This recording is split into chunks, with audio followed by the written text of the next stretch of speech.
You probably remember Elisha Cuthbert from the early 2000s. Maybe it was her role as Kim Bauer on the hit series 24. Maybe it was the wide-eyed charm she brought to The Girl Next Door. Or maybe you recall her running through a nightmare in House of Wax, cementing her place in that specific era of Hollywood thrillers. For a moment, she seemed everywhere. Magazine covers, red carpets, studio comedies, horror remakes. She had the look studios wanted and the resume that suggested momentum. There was an assumption, quiet but widespread, that she was on the brink of becoming one of the defining actresses of her generation. And then, something shifted. Not a scandal, not a dramatic fall, just a slow, almost invisible recalibration. Hollywood kept moving, audiences moved on, and Cuthbert's career took a path few predicted at the height of her fame. But to understand how that happened, you have to go back, long before the red carpets, before Los Angeles, before anyone knew her name. Long before Hollywood came calling, Elisha Cuthbert was just a kid growing up in Calgary, Alberta. She moved around Canada during her childhood, living in places like Vancouver and later Montreal, adjusting to new cities, new schools, even new languages. It wasn't exactly the typical path to stardom, but even early on, she seemed comfortable in front of a camera. At just 14 years old, she landed a recurring role on the Canadian horror anthology series Are You Afraid of the Dark? For many young actors, that would have been a small credit. For Cuthbert, it became a foundation. She worked steadily through the late 1990s, appearing in smaller television films and youth-oriented projects. None were major breakout hits, none made her a household name, but each role added something: experience, confidence, visibility. By the time she reached her late teens, she had already built something many aspiring actors never manage: consistency. And she had a goal. She didn't want to go back home asking for money. She didn't want acting to be a phase. She wanted it to be a career. So she set her sights on California. When Elisha Cuthbert landed the role of Kim Bauer on 24, everything changed. The show premiered in 2001 and quickly became one of television's most talked-about dramas. Real-time storytelling, high-stakes terrorism plots, a relentless performance from Kiefer Sutherland. It was intense, cinematic, and unlike anything else on network television at the time. And at the center of it all, often quite literally in danger, was Kim Bauer. Cuthbert's character became a familiar face to millions of viewers. Week after week, audiences watched her navigate kidnappings, chaos, and constant crisis. The exposure was massive. For a young actress in her early 20s, it was the kind of platform people dream about. But television success can be complicated. While 24 made her recognizable, it also tied her closely to one role. After 3 seasons, Cuthbert made a decision that felt bold at the time. She stepped away from the series to pursue film full-time. It was a calculated risk. The question was whether Hollywood would meet her halfway. In 2004, Elisha Cuthbert took her shot. She starred as Danielle in The Girl Next Door, a film that positioned her as both charming and unexpectedly layered. The premise was provocative for its time. A high school senior falls for the girl next door, only to discover she has a complicated past in adult entertainment. Studios hoped it would be a breakout romantic comedy in the spirit of early 2000s hits, and while the movie developed a loyal following, it didn't quite explode at the box office the way some predicted. Still, for a moment, Cuthbert felt like Hollywood's next big bet. She was landing magazine features, walking major red carpets, being described as relatable yet glamorous, the kind of actress who could headline a studio comedy or anchor a thriller. It wasn't just visibility, it was momentum. And momentum in Hollywood can feel unstoppable. But as quickly as it builds, it can just as easily stall. Then came House of Wax. The horror remake fit perfectly into the mid-2000s trend of glossy, high-concept thrillers filled with young, recognizable faces.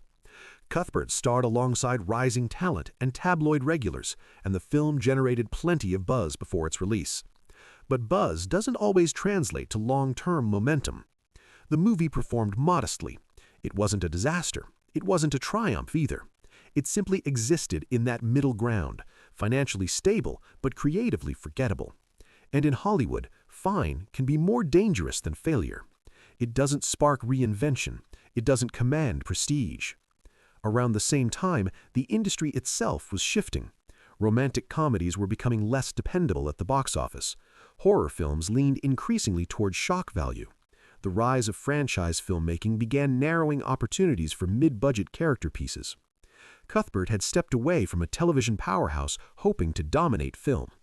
Instead, she found herself navigating a landscape that was changing faster than expected. After House of Wax, Elisha Cuthbert began taking on roles that aimed to stretch her range. In the thriller The Quiet, she stepped away from the polished girl-next-door image and into darker territory. The film tackled heavy themes and positioned her in a morally complicated storyline. It was a clear attempt to pivot, to show depth beyond surface-level charm. But the reception was muted. The movie struggled commercially, and critics were divided. It didn't redefine her career the way a bold dramatic turn sometimes can. Then came Captivity, a psychological horror that drew controversy before audiences even had a chance to see it. The marketing campaign leaned into shock value, and the film itself was labeled by some critics as exploitative. Box office numbers reflected that discomfort. For Cuthbert, the pattern was becoming clear. Each project carried potential. Each release promised momentum, but none delivered the kind of lasting impact needed to solidify her as a must-cast leading lady. And in Hollywood, momentum is everything.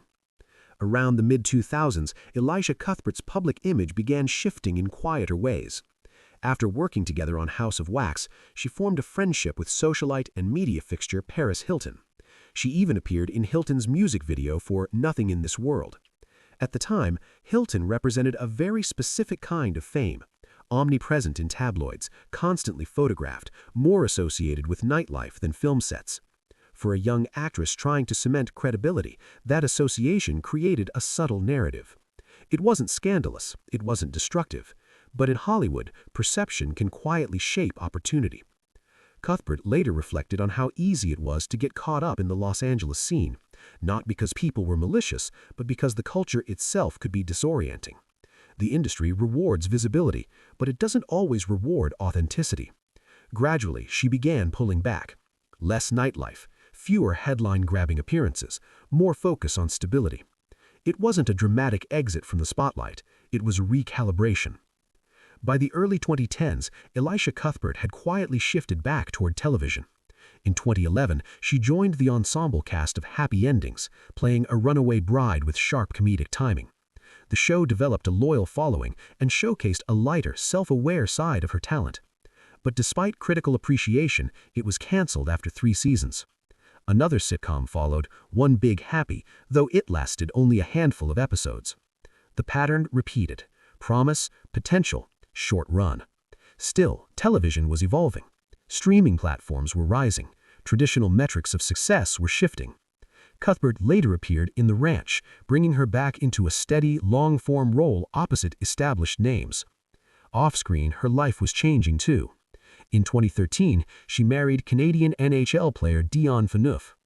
Gradually, Los Angeles became less central. Canada became home again. The spotlight didn't disappear, but it no longer defined everything. As her career settled into a steadier rhythm, Elisha Cuthbert's personal life became her anchor. She and Dion Phaneuf welcomed their daughter in 2017, and motherhood reshaped her priorities in ways Hollywood never could. Interviews reflected a shift in tone, less about chasing roles, more about balance. She spoke openly about the challenges of social media, about wanting to express herself without oversharing. For someone who had grown up in front of cameras, privacy became intentional.